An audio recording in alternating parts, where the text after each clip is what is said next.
Today on Keep Shooting Monday, plenty of Cazillion questions and how I use this thing to prove a point.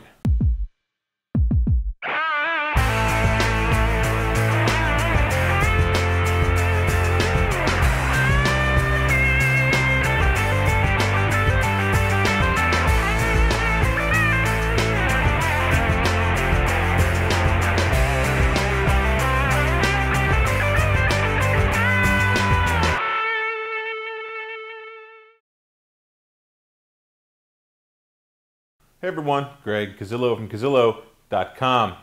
I had a ton of Cazillion questions this week, and that's great. We're going to get right into them. But first I'm going to tell you what's coming up. And I showed you that ruler a second ago, that yardstick, whatever you want to call it. Well, what I actually did was I took a bunch of photos comparing a D7000 with a D3S, a full frame body, kind of debating a website that's out there that someone had brought to my attention, and so we're going to go over that. But like I said, first, let's get into Cazillion questions. First question from Dober Dude. Cazillo, huge advice you gave me, ... Explain what they mean by shoot to the right. Photography, keep shooting. Shoot to the right, as you can see in this histogram video. Go ahead and take a look back at it. Cazillo.com/histogram. means push your data to the right in your digital files. Now that is a general rule. It's not something you're going to do for every single photograph, but for the most part, you want to be following that rule. Half of your data, half of the digital information in a file is on the right side, is on the first stop of data in that picture. Okay, the first stop, meaning that if you underexpose by one stop, you've lost half of the data. That's obviously a problem. So by shooting to the right, that means pushing the highs and lows and peaks and valleys and stuff of the histogram to the right, making sure that there are no flat spots on the right side, but also controlling the peaks. So take a look at the histogram video if you want a little bit more information. You need a review of it. I am a huge fan of using the histogram. You should be using it almost all the time. Every time that your scene changes, take another photo, take a quick look at your histogram. That doesn't mean you're going to be constantly looking at it in between every single photo. But when your light changes, if you're shooting outdoors, light change. If you're adding flash, if you think something changed in the image, take a quick peek at it. Make sure that it's okay. But take a look at that video, and comments, of course, please add them. Eddie B. Photos writes, preparing for first wedding shoots this year after 10+ year hiatus. Can I make it with an 18-55, 51.8? and a 55-300 on a Nikon D7000. Yes, you can definitely make it, although it's probably by the skin of your teeth. I am not a fan of that 55-3000 or any of those lenses that you have there, except for your 50, of course. But you need to really know what you're doing. You need to really understand your exposure. You need to be cognizant of a lot of things, especially when you're zooming in, because as we all know, those are kit lenses, those are variable aperture lenses. When you zoom in, you're going to lose 1.5 to 2 stops of light, and the last thing you want to be doing is losing that amount of light when you can't get them back when you're shooting a wedding. You know, they're not going to restage stuff, and they're not going to sit back and, redo the wedding because you missed it. So you're going to make it, but by the skin of your teeth. So do yourself a favor and maybe invest in a 70-200 lens for the day, maybe something that's going to give you a little bit more light than what you have there, because you're also going to have a good bit of noise with those lenses. And this doesn't apply to just a wedding, this applies to anything. So weddings are usually low light, so just be careful, be cognizant of it, especially with that D7000. So be careful, know how to use a flash, and be cognizant of those variable apertures.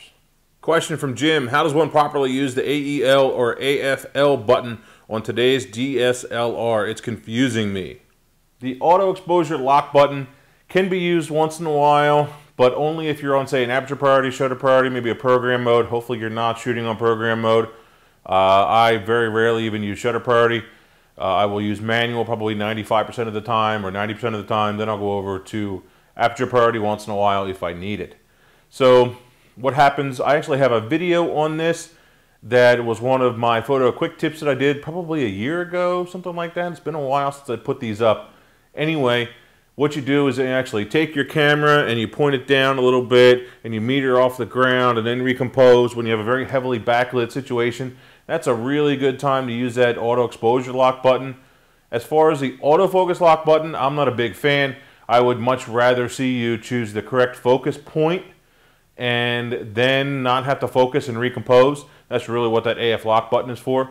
And if you need more information on how to properly focus your camera, check out this link in this video and you can get a lot more information on properly focusing with your DSLR. Question from Mark. Greg, I seem to remember you talking about using off-camera flash in manual mode and setting the power on the flashes directly. If that's the case, do you think it's advisable for a new shooter to buy an off-camera brand flash like a Lumino Pro or an Instant instead of shelling out the money on a Canon or Nikon if you're going blah, blah, blah. No, I do not. I always think that your first flash should be a Nikon, a Canon, whatever your camera manufacturer's strobe is, because it's going to give you all of the functions that are built into your body. All right. Yes, if your subject is not moving, I prefer to be on a manual mode. But when they are moving, you need to use TTL. And when you're moving, the camera's moving, you're walking around, you're probably going to need to be on TTL. So that's where those additional functions, you know, say the AF assist, the autofocus assist lights, and you know, all those little functions, the TTL, the BTTL, all those other things are built into a Nikon flash.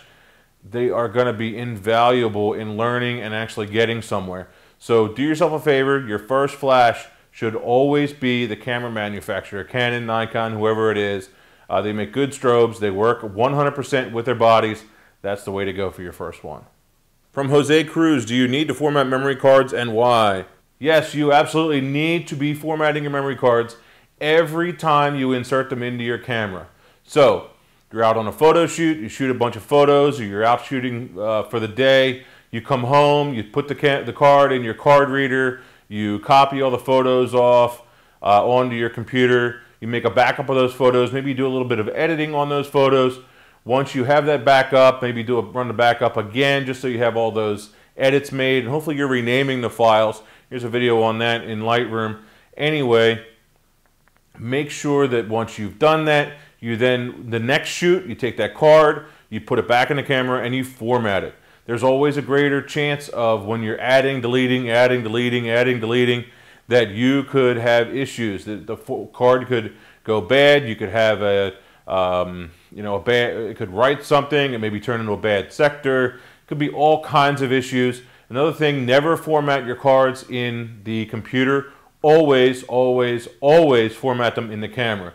So in order to minimize the number of issues with them, take the card, insert it in the camera, then format it, then start shooting. I do it every time, and knock on wood, I haven't had any problems with memory cards in years and years and years. So do that, and you'll have a better chance of coming home with every single picture that you took. Question from Chad, how to bring life out of your human subject? Chad, the easiest way is just to get them drunk, man. I'm telling you, it's the best way to bring life out of them. But seriously, what you'll want to do is if you're having trouble kind of connecting with your client or someone like that, the easiest thing to do is just to have a conversation with them. Get them comfortable with you, get them comfortable in their surroundings, and make sure that you are also comfortable with your equipment. If you're fumbling with your equipment, you're not sure exactly how things are going, if you're having trouble in general, shooting, posing, all that kind of thing, maybe you need some help, maybe you need to do some more research, maybe you need some more experience before you're getting into there. So that could be part of it, just the way you're doing it. If you ever watched that show, I forget the name of it, it was Caesar Milan, the dog whisperer guy, that's it. You ever watch him? He always says that, you know, you're projecting your energy onto the dog, and you know what I mean? The dog is reading your energy. Well, it's the same thing with a person when you're shooting. They're reflecting your energy. They're reading your energy. It might not be conscious, it might be subconscious, but it's still going to affect them. So pay attention to that. Maybe it's something that can help, but think about your shoots and be real with yourself. You know, are you fumbling and doing those things that you shouldn't be doing? And if so, try and change it, get some more experience, you know, with the camera, with your exposure, that kind of thing, and hopefully it'll help. Question from Nils. Hi Greg, I know it's not a good question, but I'll ask it anyway. Haha, I shoot both raw and JPEG. JPEGs are just snapshots and small memories to put into the family, friends, good times, pets album. I don't want to sit and edit all those pictures, so I just use JPEGs so that those pictures is never printed in big sizes, maybe about 10 at the most, and I don't want the JPEGs take up a lot of space. My question is, should I shoot the JPEGs in small or fine or large basic? These two obviously take up the same amount of space, but what do you recommend? I always recommend that you shoot your photos in the highest possible quality all the time, even if it's just something easy and simple. So if you're worried about your permanent storage, what I would do in that case is shoot raw. Then if you did get something really good that you wanted to save, you can pick out just that one single raw file. All right. Then process them down to JPEGs once you know that they look good. Just apply a general preset that you like. Then you know they're going to look decent. Batch out a set of JPEG files, keep those, and then delete the RAWs. And again, this is only something that if you really, really know that you're not going to use it, not going to need it, but just want it because it's nice to have and you really need to save space, might be the way to go. Personally, the only thing that I will do is process down my RAWs to DNG files to save space. But then what I've found is since it's compressing the files a little bit, it takes a little longer to process that file for Lightroom to decompress it, to then process it and make a JPEG out of it.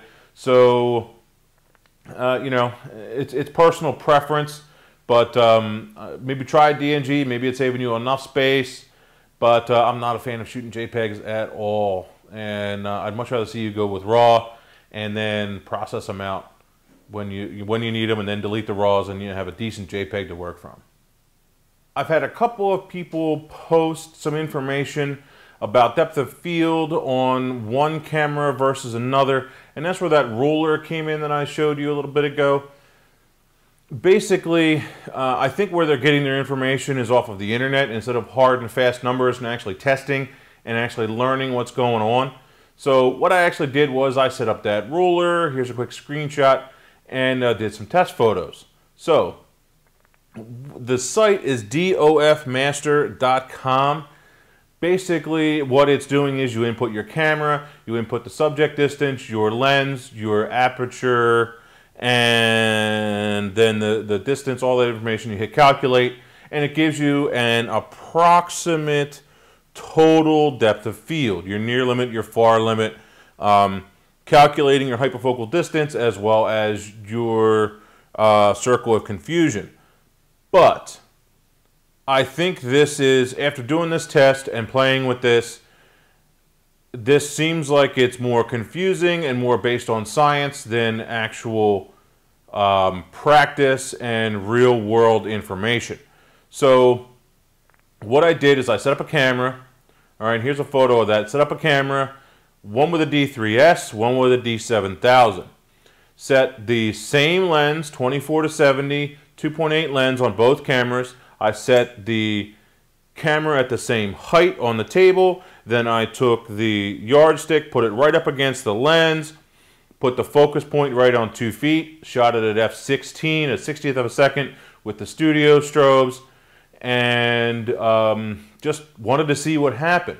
Well, in looking at these images, you can tell that it's basically the same.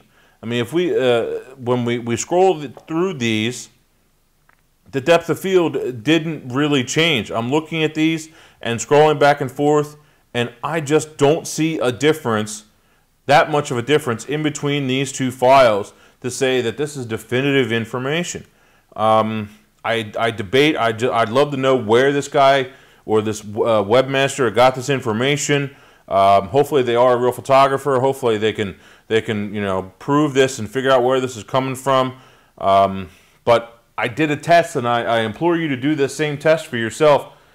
It doesn't happen. You know what I mean? I'm looking at these files and they're the same. So why is this information being put out there, and why do people rely on things? All I can say is don't rely on everything you see on the internet. So here's my bottom line with this. I don't see a difference. We're looking at these images, there's no discernible difference.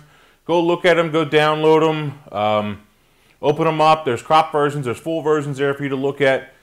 I don't see a discernible difference in between these two files. So you really need to pay attention to the information that's out there and try things for yourself. I think that this could help you to learn and might be a good tool, But for the most part, I think relying on this information and not doing your own tests is a wrong way to approach things. Just because there's this really nice calculator on here doesn't mean that the information is correct. I mean, in playing with this thing, I've actually found some issues. One of the numbers actually gave me a negative number when I put in a certain combination. That's not good. And in looking at this, the difference between the full frame sensor was 0.43 feet, again 50 millimeter f16, and 2 inches of distance. Oh, wait a minute. Where was I at?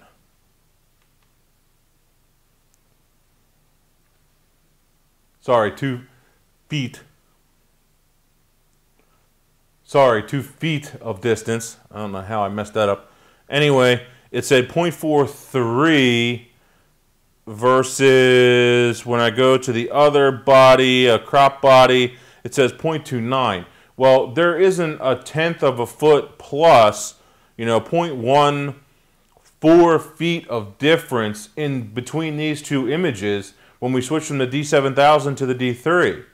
And there should be, by this calculation, by this calculator, if it's correct information, but there's not. So don't believe everything. I'd love to hear more debate on this. Basically what this came out of is my crop sensor video explaining what a crop sensor is doing. It's actually cropping the image. It is not making your lenses longer. It's called an equivalent, and a lot of people don't quite understand that. Hopefully this clarifies someone's question about this. And feel free to debate me a little bit more on this, but I think these photos are pretty definitive. So Greg Cazillo, Cazillo.com. Thanks, guys. Keep shooting.